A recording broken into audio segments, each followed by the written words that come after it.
পূর্বধলার গঙ্গানগর রুকনি জেলা পরিষদ আসন নিয়ে পূর্ণ আস্থা রয়েছে কংগ্রেস প্রার্থী ব্রজেশ চন্দ্র দাসের।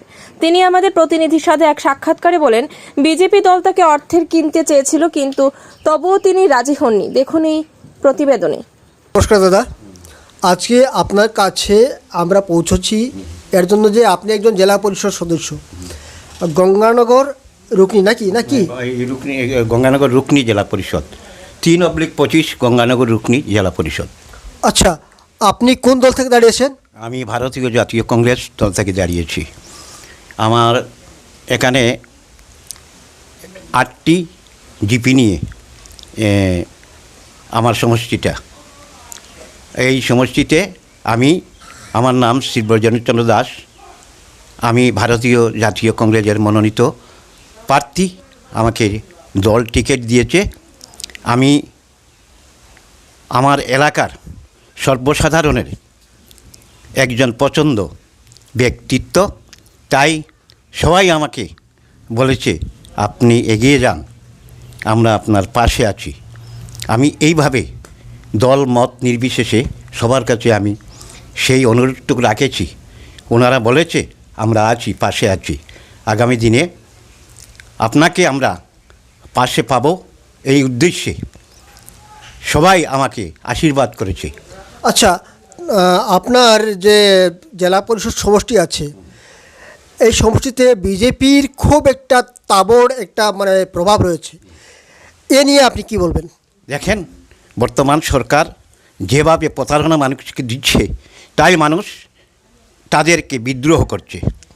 তাদের এই যে কথাগুলা শুধু মুখে মুখে, মানুষ কিন্তু এই তাদের ভাষা বুঝে নিয়েছে। আগামী দিনে তারা উপযুক্ত জবাব দিবে।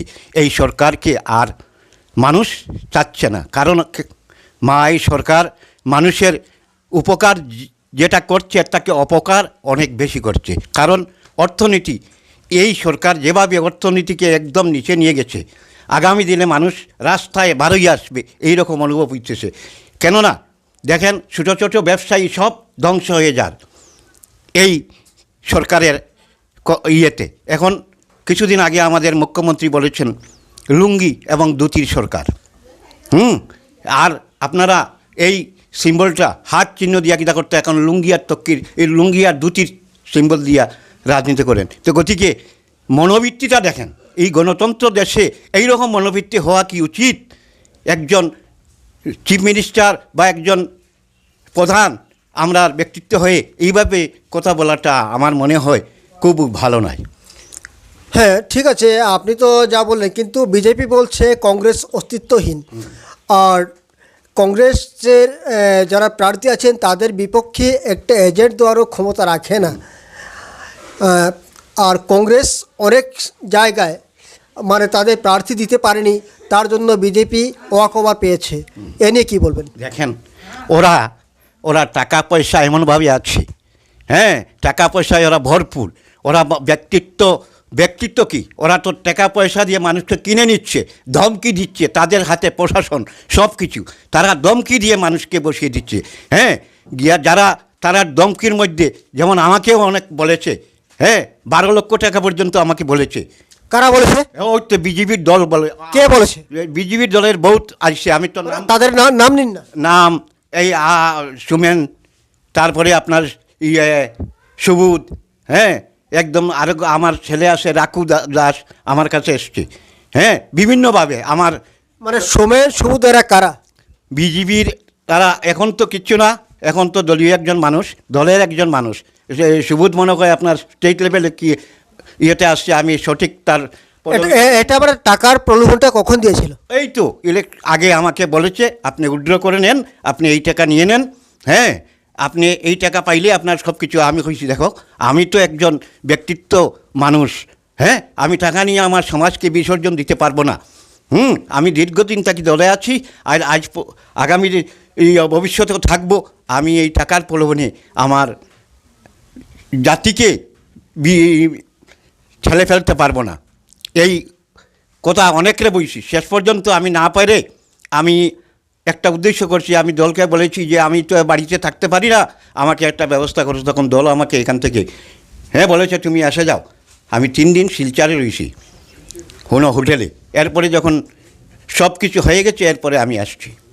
মানে এত চাপ ছিল আপনার কাছে যে আপনাকে বাড়ি ছেড়ে যেতে হলো? বাড়ি যেতে হচ্ছে। দেখেন ওরা প্রত্যেকে আমার মানে আর শান্তি দিচ্ছে না। খালি বারবার বলছে তুমি টাকা নেও আর বসে যাও, তোমার পার্টির টিকিটটা উইথড্র করো। এর পেছনে কারণটা কি থাকতে পারে? কারণটা ওরা তো জোর করে একটা কিছু করতেছে ওইটাই এরার কারণ। কারণটা কি? নির্বাচনে হারা না জেতা? ওরা নির্বাচনে ওয়াকওভার নেবে এই কথাটাও, যে আমি যদি টাকা দিয়ে ওনাকে বসিয়ে দিতে পারি যে ওয়াকওভার নিতে পারবে এই উদ্দেশ্যে। কিন্তু আমি কিন্তু বসার লোক নাই, আমি ওয়াকওভার দিচ্ছি না ওদেরকে। আমি আমার সুমেন আমার সঙ্গে নিয়ে গেছে আমাকে, হ্যাঁ, রাস্তায় আমাকে অনেক বুঝিয়েছে, হ্যাঁ, যে তুমি এই করে নেও সেই করে নেও, কিন্তু আমি শেষ পর্যন্ত তারে এটা ধমক দিয়ে খাইয়ে দিচ্ছি। আচ্ছা, আপনি যে জিতবেন, আপনি যে জিতবেন, তো জেতার মানে পেছনে আপনার পকেট বুট বা আপনি কোন কোন জায়গা থেকে এতটা বুট পাবেন সেটা আপনি বলুন না একটু। দেখেন আমি সমস্ত জিপিতেই, আমার 8টা জিপি আছে, সেই 8টা জিপিতেই আমি ঘুরে বেড়াচ্ছি। সেই 8টা জিপিতে কি আমি সব জিপিতেই আমি একটা প্লাস পয়েন্ট আছে আমি পাবো। আমি যে জিতবো এই আশাটুকু আমি করছি। আমার একটা বিশ্বাস আছে, দৃঢ় বিশ্বাস, যে জনতা আমার পাশে থাকবে। আপনার জেলা পরিষদ সমষ্টিতে টোটাল মানে কতটা বুট আছে? আমার জেলা পরিষদ সমষ্টিতে প্রায় 56,000 ভোট আছে। এর মধ্যে আপনি কত হাজার পাবেন? এর মধ্যে আমি এভারেজ 25,000 ভোট পাবো। বাকি বুট কোথায় যাবে? বাকি ভোট কোথায় যাবে আমি সঠিক ভাবতে বলছি না। অনেক নষ্ট হবে, বা বাকি ভোট আমার হয়তো বিজেপির ঝুলিতে যাবে। তাদের তো আছে, যদি তেমনটা হয় তাহলে তো বিজেপি জিতে যাবে। হ্যাঁ, যদি তেমন হয়ে থাকে তাহলে তো বিজেপি জিতে যাবে। না জিতে যাবে না, হয়তো 70% ভোট হবে। আমি যা আমার আর্জা দিয়েছি সেই আর্জার ভিতরে আমি জিতে নিব। এখানে এখন 70% বা 65% ভোট হইলে কতটা হবে এটা তো আপনি আর্জা করে নিতে পারেন। আচ্ছা, একটা কথা হচ্ছে যে প্রতি বছরই মানে যখন নির্বাচন আসে তখন সম্প্রদায়গত বুথ একটা মানে বিভাজন ঘটে থাকে, যা জানি না কিসের জন্য হয়। কিন্তু আপনি যেহেতু একজন পাটনি সমাজের একজন মানে সম্প্রদায়ের একজন ব্যক্তি, তো আপনি কি মনে করেন যে পাটনি সম্প্রদায়ের সবকটা বুথ আপনার কাছে এসে যাবে? না সবকটা ভোট আসবে না, কিন্তু আমি পাটনি সম্প্রদায়ের 80% ভোট আমার পাশে আসবে, এটা আমি আশা রাখি।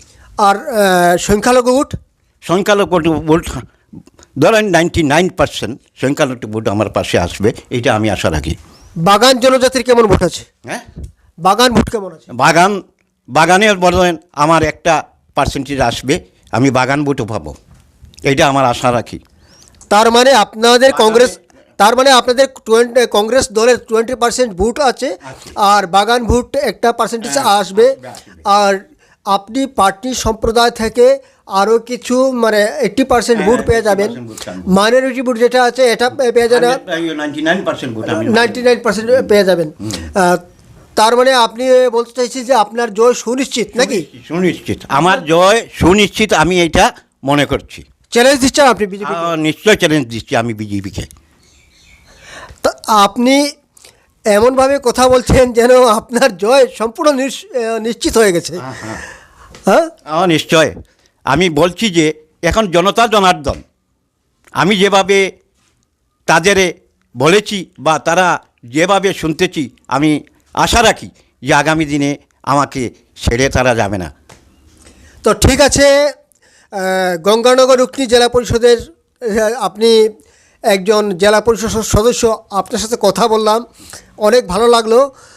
আপনি জনতাকে কি বলবেন একটু বলে দিন। হ্যাঁ, আপনি জনতাকে কি বলবেন একটু বলে দিন। না, জনতার আশীর্বাদই আমার শিরোধার্য।